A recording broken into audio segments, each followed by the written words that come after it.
Bonjour. Aujourd'hui, on essaie de trouver une formule qui nous permettra de calculer la puissance maximale reçue par un élément récepteur soumis à une tension alternative sinusoïdale, d'accord? L'impédance du récepteur peut être quelconque, ainsi que la caractéristique de la ligne. Par exemple, on a une source de tension là qui alimente une charge, d'accord? La charge peut être purement résistive ou résistive et inductive en même temps, ou résistive, par exemple. Ici, Z peut être purement résistive, ou alors Z peut être résistive et inductive en même temps, d'accord? Ou alors Z peut être résistive et capacitive en même temps, voilà. On ne sait pas la valeur de la caractéristique de Z. De même que ici, là, pour Z de ligne, c'est la même chose. Idem, on ne connaît pas. D'accord? Ça peut être 2 plus 3J ou 2 moins 10J ou bien tout simplement 12. On ne connaît pas la nature de la ligne et la ligne qui relie la source à la charge. De même, on ne connaît pas la nature de la charge. C'est la raison pour laquelle on va mettre une croix Saint-André, d'accord? Je vais redessiner ça au prof. On va essayer de démontrer la formule, trouver la formule. Puisqu'on va raisonner en termes de nombres complexes, j'ai mis l'impédance Z avec un chapeau. De même, ici, c'est l'impédance qui relie la charge à la source. ZS, pour dire, ça peut être, au lieu de dire que ça, c'est l'impédance de ligne, on peut aussi dire que ça, c'est l'impédance de source, comme le circuit Thevenin, par exemple. D'accord? Voilà. Ça, c'est V source. Et ça, c'est Z source. Voilà. Et tu raccordes la charge par la suite. Voilà. D'accord? C'est pour ça que j'ai mis ça au lieu de mettre Z ligne. C'est trop long. D'accord? J'ai mis S. Tout simplement.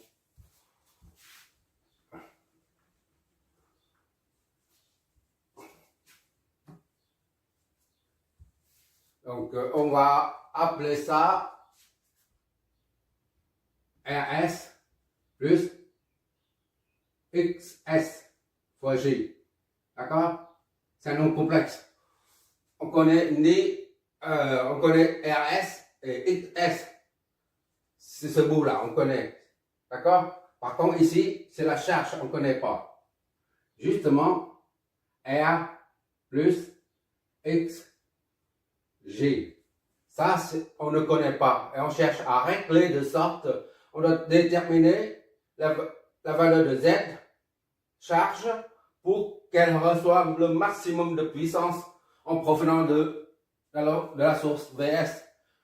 C'est comme en courant continu. D'accord? Ça, tu peux considérer comme une charge réglable. Voilà. D'accord? Ça c'est une inconnue. X représente une réactance. Ça peut être inductive ou capacitive. D'accord? Tandis que RS, résistant de ligne, et XS sont des caractéristiques connues. On doit régler ça en fonction de ça. On doit régler RXG en fonction de RS et XS pour avoir le maximum de puissance qui passe par l'impédance Z de charge. D'accord? Bon, on va flécher comme d'habitude. C'est un courant qui sort d'ici, on suppose, c'est toujours une supposition, d'accord? Même si on sait que c'est normal que ça se passe par là. Et on met des chapeaux, de même, et ici, un chapeau.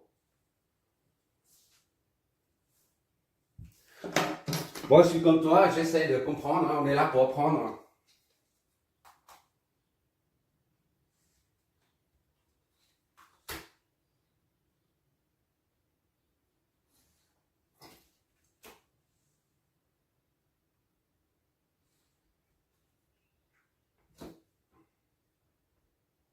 Ça, c'est un récepteur. Les deux flèches s'opposent. Le courant, la flèche du courant et la flèche de tension s'opposent. Idem, c'est un récepteur, s'oppose. Tandis que ça, c'est un générateur. Voilà. Ça, c'est VS. D'accord? On met là. Attends. OK. Ici, on va mettre V12. D'accord? Et là, c'est VZ. On met V. Parce que ça, c'est RX, il n'y a pas d'indice, on met V, sans indice. Pour qu'il y ait une correspondance. Et maintenant, il suffit de faire intervenir la loi d'Ohm, la loi des mailles. D'accord? On part de ce sens-là, on part de 0 et on revient à 0. C'est ça le principe de la loi des mailles. Tu pars d'un point, tu parcours où tu vas où tu veux, tu reviens au point d'origine. Ça forme une résultante vectorielle nulle. Ça s'appelle une maille, en fait, la loi des mailles. Donc, on parle de VS. On va dans le sens opposé de V12, on met un signe moins V12. D'accord? Dans le signe opposé, on part d'ici, là, on fait une maille comme ça, là. J'ai eu beaucoup, on met comme ça, là, plus, mais je ne sais pas à quoi ça sert. J'ai mis, voilà, dans ce sens-là. Et moins V est égal à 0. D'accord? Donc, V, maintenant, V12, ça fait V12, V12 plus V est égal à VS. D'accord? Il suffit d'injecter tout ça là-dedans, appliquer la loi d'Ohm à chaque élément du circuit. V12 c'est ZS fois I. Fois I. D'accord? Plus V c'est Z fois I. C'est le même courant parce qu'il y a une seule branche. Tout ça est égal à VS. Attends. Je pense que c'est trop proche, je vois pas. OK. Donc, ça nous donne I est égal à VS divisé par ZS plus Z. C'est ça, hein? Je vais mettre bêtise. OK. Ça, appelons, voilà. Cette équation, on va la baptiser 1.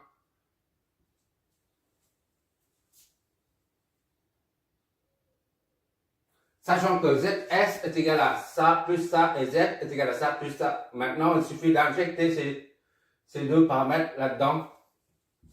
Que ça nous donne. Je dis tout à l'heure, je suis comme toi, j'essaie de trouver une formule permettant de calculer la puissance maximale. Donc, I est égal à VS sur ZS c'est RS plus XS. On essaie. Voilà. Plus Z c'est R plus XG. D'accord? On assemble les J et les réels, les imaginaires et les réels. Ça nous donne I est égal à VS. Ok là, sur RS plus R. Ça plus XS plus X. fois G. J'espère que c'est comme ça. Ok.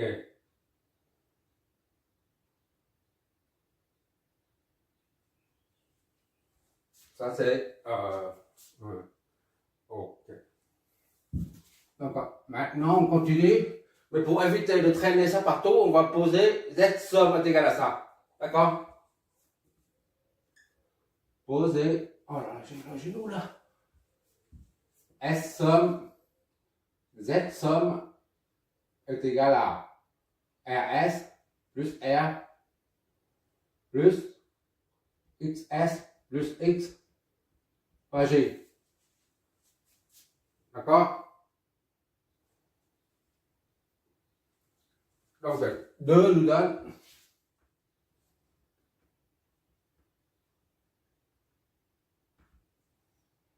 le 2 là nous donne I et donc est égal à VS sur Z somme. Ok, d'accord. Et tu sais que lorsque ça est égal à ça signifie que son module, ça c'est la même chose. Ça implique I, le module, est égal à VS module sur Z module. Pourquoi on peut affirmer ça? Par exemple, ça c'est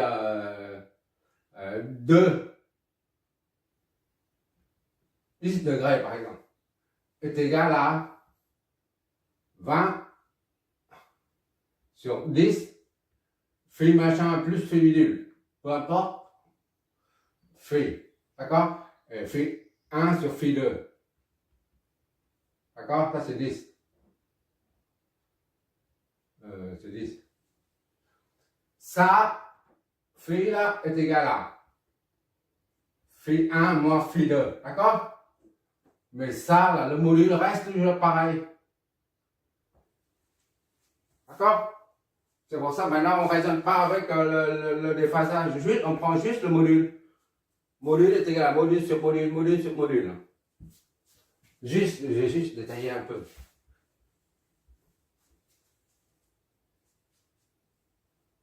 Qu'est-ce qu'on doit faire maintenant? 1, 2, 3, 4. On va poser les 3 et 4. Pour pouvoir repérer après. Donc, Z module, comme. Attends, Z module. 3. 3, ça nous donne Z module là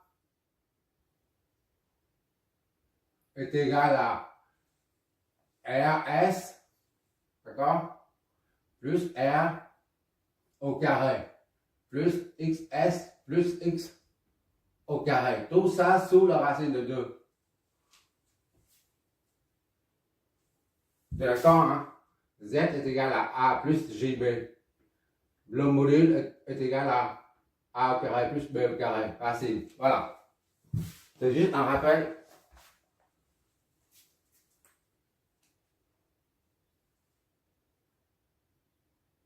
Donc, à partir de 4,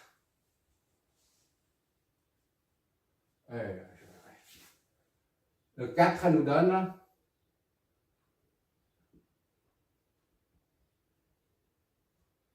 I est égal donc à VS module, d'accord, sur ça, RS plus R au carré plus XS plus X au carré. D'accord? Tout ça sous la racine de 2. J'espère que j'ai fait pas de bêtises. Ok.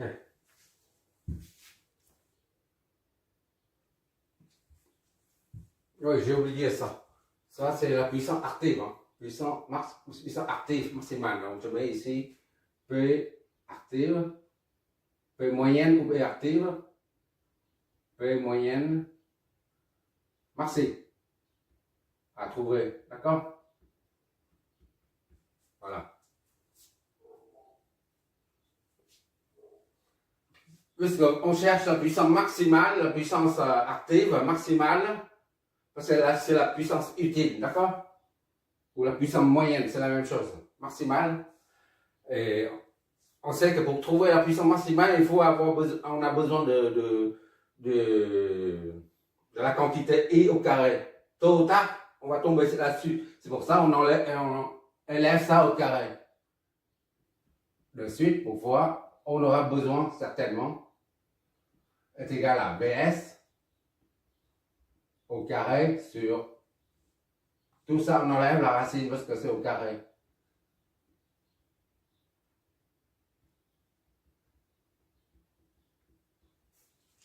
D'accord? 5, 2, 3, 4, 1, 2, 3, 4, 5. Ok. Puisqu'il s'agit des nombres complexes, on va se servir de la puissance complexe. S, puissance complexe, S20 aux bornes. On va appliquer la puissance complexe aux bornes de l'élément qu'on cherche à trouver la puissance maximale. Donc S, on va appliquer S, la puissance complexe à ça. S20 est égal à la demi de ça fois I conjugué.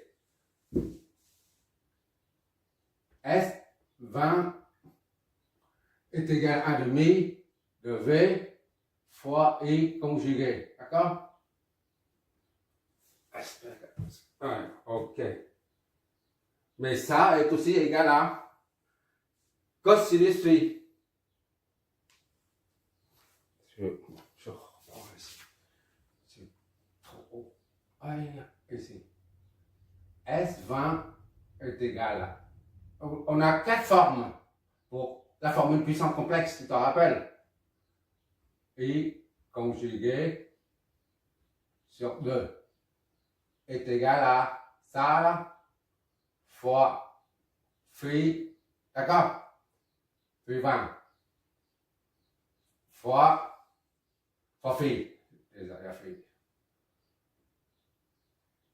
S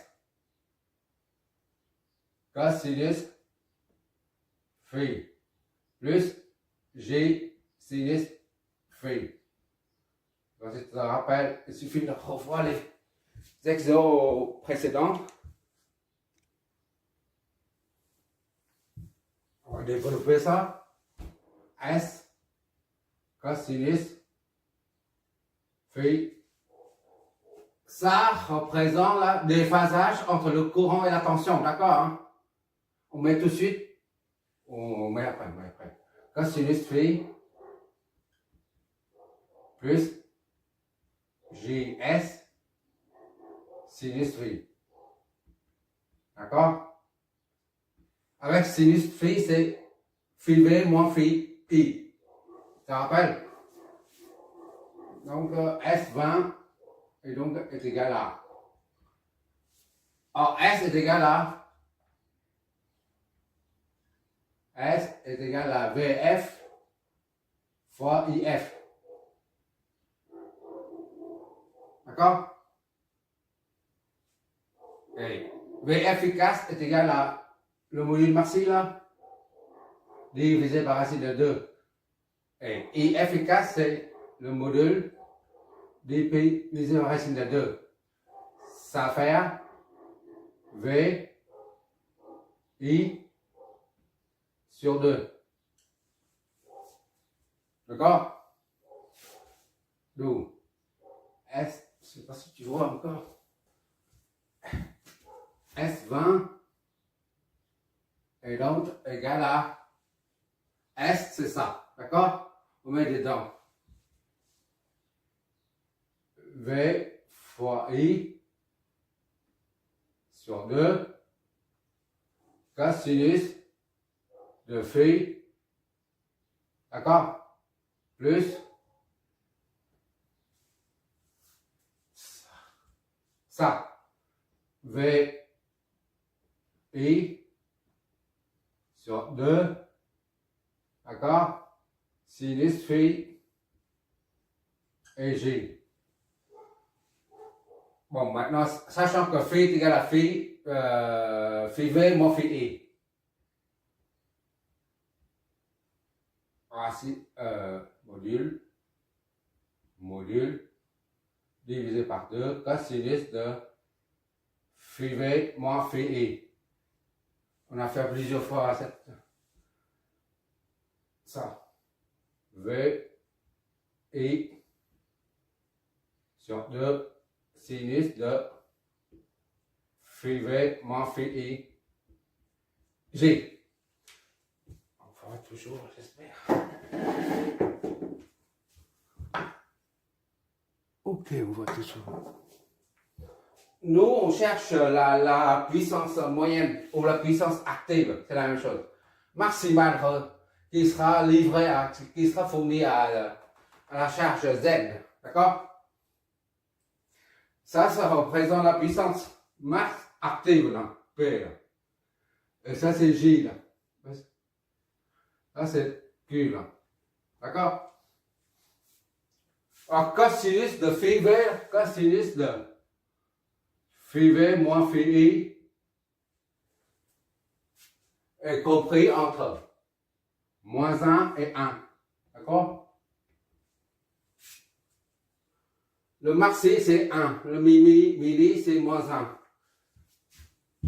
Ok, tu vois quelque chose. Milli, c'est moins 1 et maxi, c'est 1. D'accord? Alors, cosinus phi moins phi I est égal à 1 si seulement si cos l'intérieur de tout ça là est égal à 0. Cosinus phi V moins phi I est égal à 1 si seulement si phi V moins phi I est égal à 0 parce que cos de 0 est égal à 1. D'accord? Si ça est égal à 0,5, alors là, ça, c'est 0,5. 0,5 fois ça, d'accord, c'est ça divisé par 4. Par contre, si ça est égal à 1, 1 fois ça, ça fait V I sur E. Sur E seulement. D'accord? Donc, la puissance active est maximale quand cosinus de phi V moins phi I est égal à 1. C'est-à-dire quand la tension et le courant sont en phase. D'accord? Ok, là? Donc, P maxi, P est égal à maxi quand phi V est égal à phi I. C'est-à-dire cosinus de phi V moins phi I est égal à cosinus de 0 est égal à 1. D'accord? D'accord. Ça, c'est maxi quand ça devient l'unité. Et quand ça devient l'unité, ça signifie que phi V moins phi I, c'est 0. D'accord? Il n'y a pas de déphasage. Et sinus de ça devient 0. Sinus de 0 s'appelle 0. Et tout ça devient nul.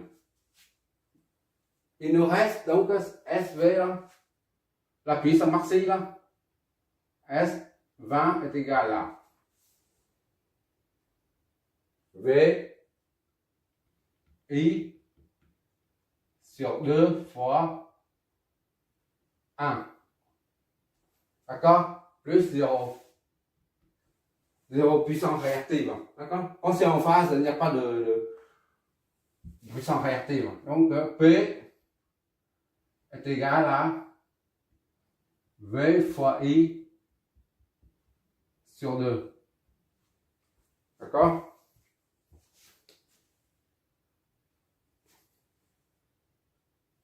Pour la charge, ça c'est P max. Hein.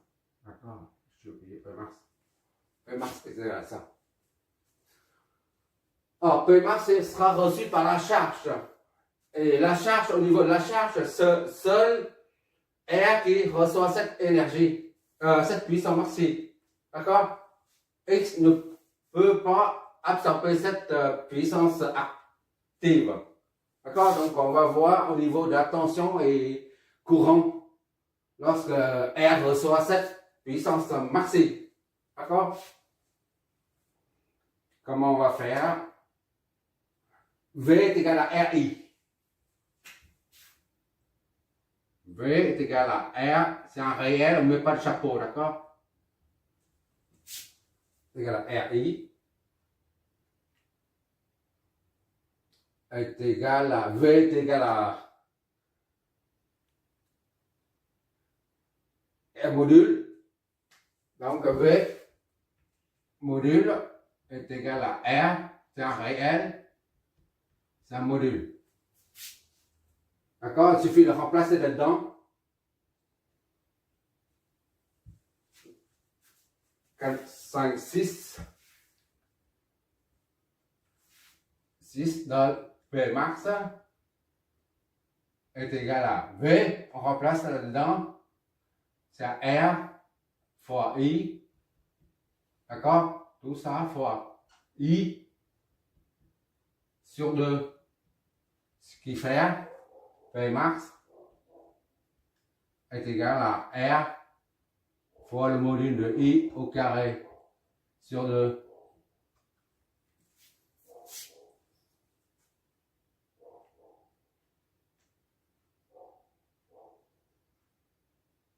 Un demi RU1. Maintenant, on revient à l'équation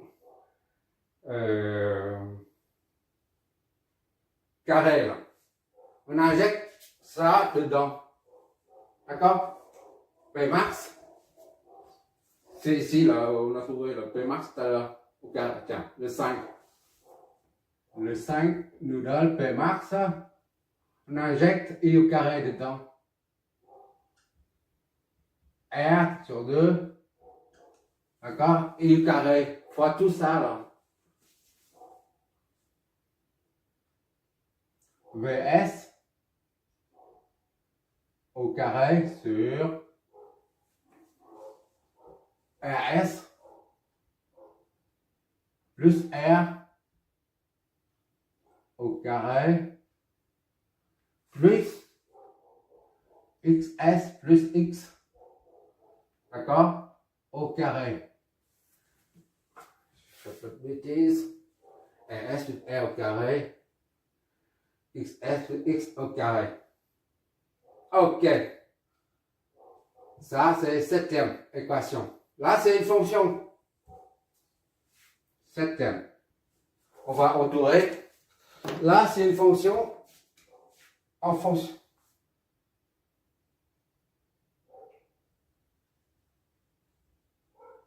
Pourquoi c'est une fonction?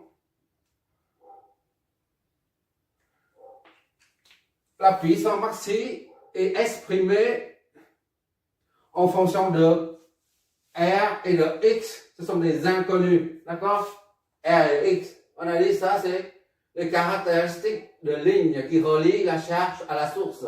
Donc, c'est une donnée. Tandis que R et X, on va régler Z, c'est-à-dire R et X, de sorte que Z reçoit le maximum de puissance en provenance de la source. Donc, ça, c'est B max, est exprimé sous forme de, en fonction de R et de B max est exprimé en fonction de deux inconnus. Primo, c'est R, secondo, c'est X. D'accord? Ici, là. Tandis qu'un RS, c'est connu, là, ici. C'est une donnée, la tension de source, c'est une donnée aussi, on connaît la tension de source. Donc, on a affaire à une fonction avec deux variables en même temps. D'accord?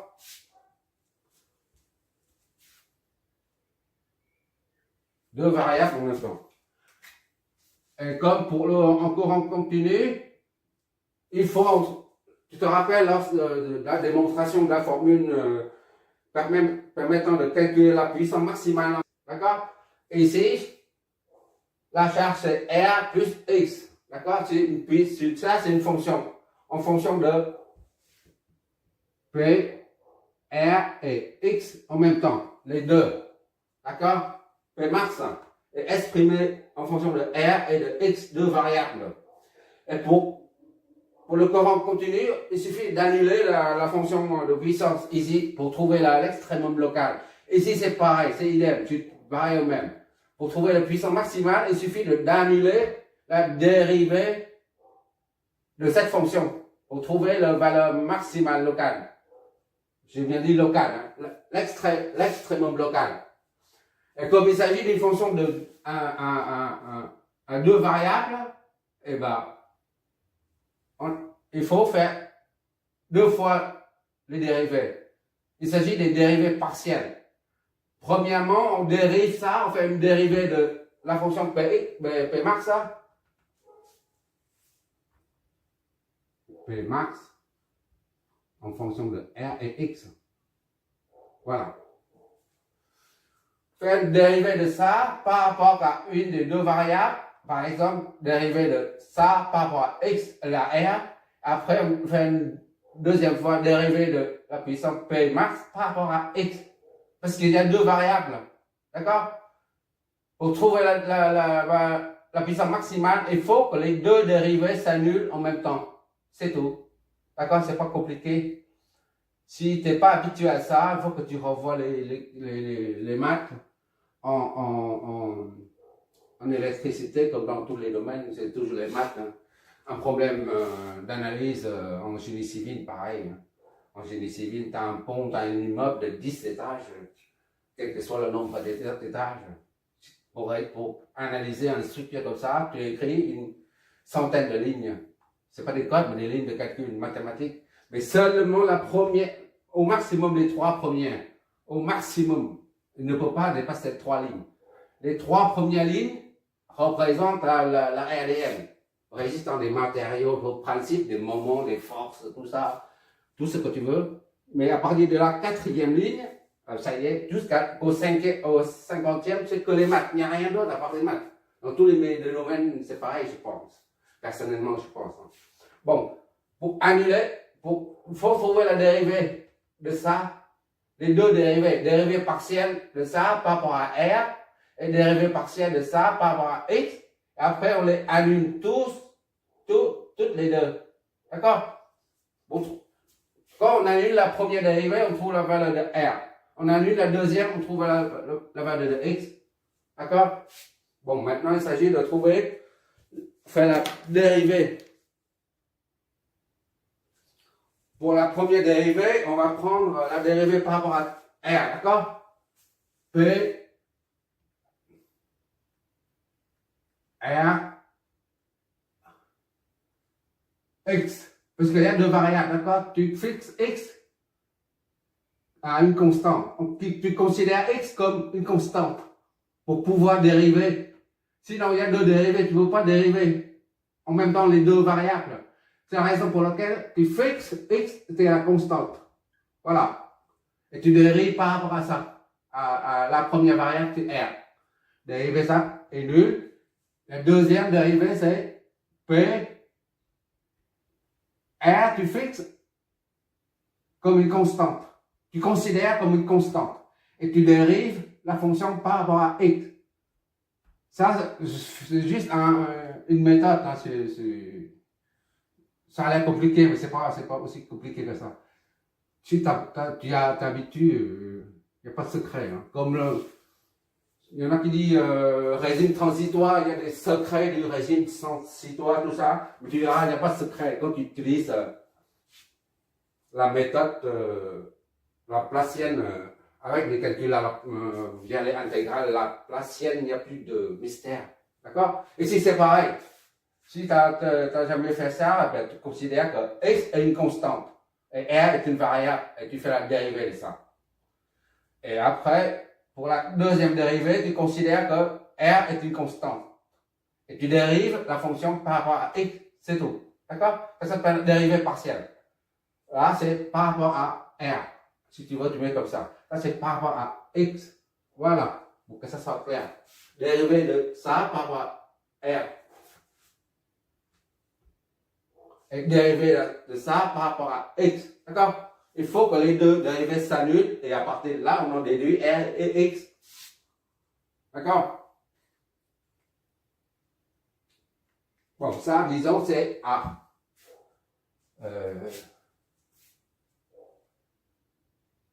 Comment je vais faire? On va noter en rouge. Bon, pour le premier, ça c'est A, A c'est B.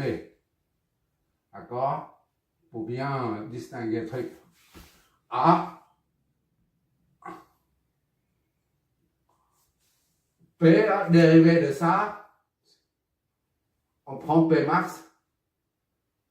P max est égal à, je mets les couleurs, R comme variable, parce que R comme variable, D comme variable, R sur 2 VS au carré sur, pour que tu vois les variables, RS plus R, d'accord? Tout ce qui est rouge, représente la variable, tandis que tout ce qui est noir, des constantes. C'est ça mon but, d'accord? Pour que tu vois mieux si tu n'as jamais fait les dérivés partiels. Parce que je fais ça tout le temps pour trouver l'énergie interne des structures porteuses. On applique les dérivés partiels. Je ne sais pas si tu es habitué, c'est pour ça que je préfère bien noter. Bon, XS, c'est connu, d'accord? Les caractéristiques de ligne sont connues. Plus X, c'est connu. Parce que tu les considères comme constante. D'accord? Au carré. Donc, il n'y a que ça, là, comme variable, R comme variable. Je remis ça ici. Maintenant, il faut faire la dérivée. D'accord? Bon, la dérivée, c'est P max dérivée là. On va assembler ce qui est constante. Là, c'est constante sur dehors.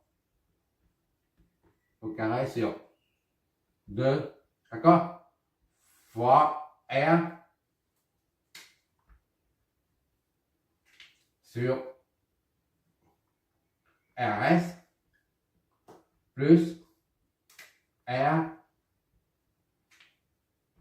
pour que tu vois les dérivés, plus S plus X au carré. Voilà.